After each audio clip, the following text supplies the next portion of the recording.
Hello friends, welcome to my YouTube channel. और आज हम लेकर आए हैं एक और नई कविता, जो ये बहादुर शाह जफर जी की गज़ल है। और ये सीबीएसई बोर्ड में 12th क्लास में पहली कविता भी है। तो इसको पढ़ते हैं।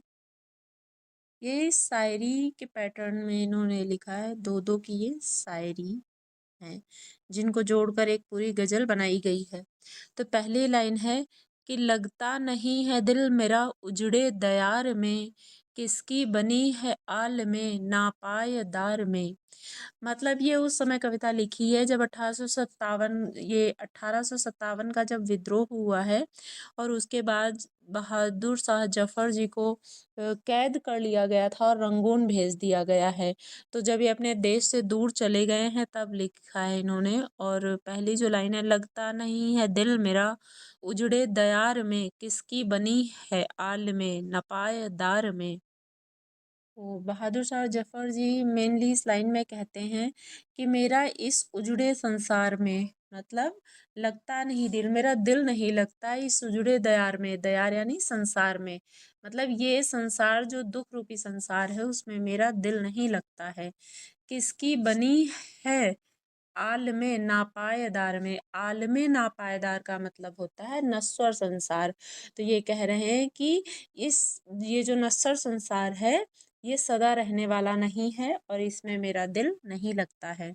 अगली लाइन है कि बुलबुल को बागबां से न सयाद से गिला, किस्मत में कैद लिखी थी फसले बहार में। इसका मतलब ये है कि जैसे जो बुलबुल होती है, यानी कोई बाग है, उस बाग की जो चिड़िया है उसको बागवान यानी बागवान जो होता है, जो मालिक होता है, उससे कोई शिकायत नहीं होती है। क्योंकि जब बसंत का मौसम, जब अच्छी खुशियाँ आने वाली ज़िंदगी में होती हैं, तब अगर वो बुलबुल कि जीवन में कैद होना लिखा है, तो फिर उसको जो है किसी माली से शिकायत करके क्या फ़ायदा। तो वैसे ही जो जफ़र हैं ये कह रहे हैं कि जब मतलब मेरी किस्मत में खुशियाँ आने वाली थी, यानी जब देश को मेरी ज़रूरत थी 1857 के विद्रोह के समय, उस समय तो मैं कैद में हो गया, मुझे गिरफ्तार कर लिया गया।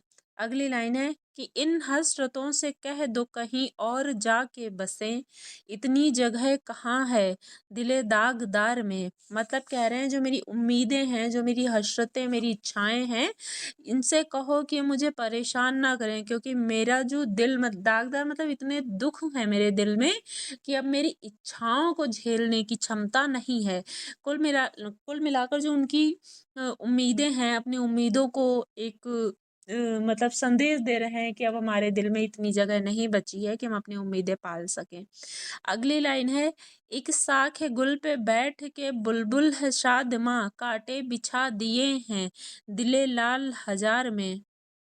तो इसका मीनिंग ये है कि जो दूसरे लोग हैं उनके लिए तो खुशियों का मौसम है। मतलब दूसरे देश हम कह सकते हैं कि दूसरे लोग इन द सेंस कि उस टाइम पर जैसे ब्रिटिशर्स जो थे उनको भी इंडिकेट हो सकता है कि जो दूसरे लोग हैं उनके लिए तो खुशियों का मौसम है, लेकिन जो हम हैं हम उदास बैठे हैं, हमारे लिए तो ये दुखों का पहाड़ टूट पड़ा है हमारे दिल में। अगली लाइन है, उम्रे दराज मांग के लाए थे 4 दिन, दो आरज़ू में कट गए दो इंतजार में। ये लाइन ये इनकी शायरी जो है ये बहुत ज़्यादा फेमस है।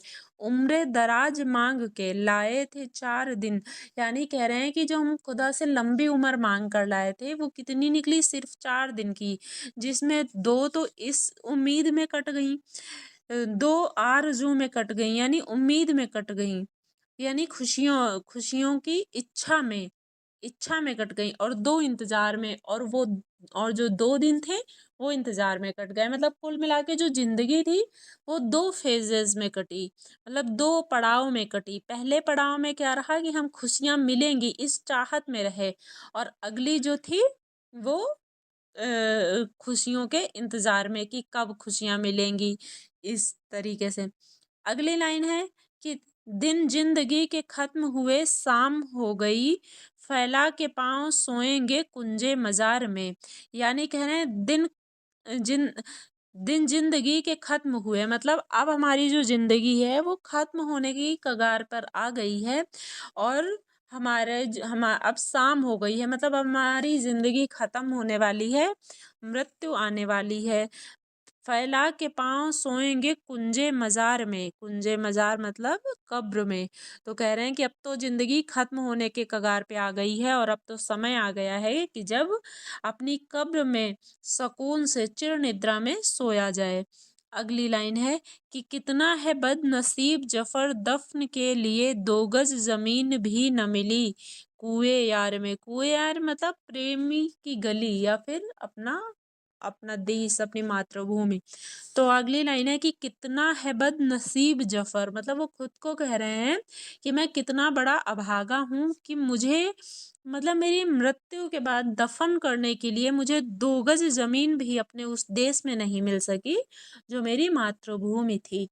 तो ये जो गज़ल है ये बहादुर शाह जी की गज़ल है, जो इन्होंने रंगून में लिखी थी। जब भारत से निकाल दिए गए हैं तब इन्होंने रंगून में ये गज़ल लिखी थी। 1857 के विद्रोह के बाद जब इनको गिरफ्तार कर लिया गया था। आप लोगों को कैसी लगी ये गज़ल? ज़रूर बताइएगा। Thank you so much.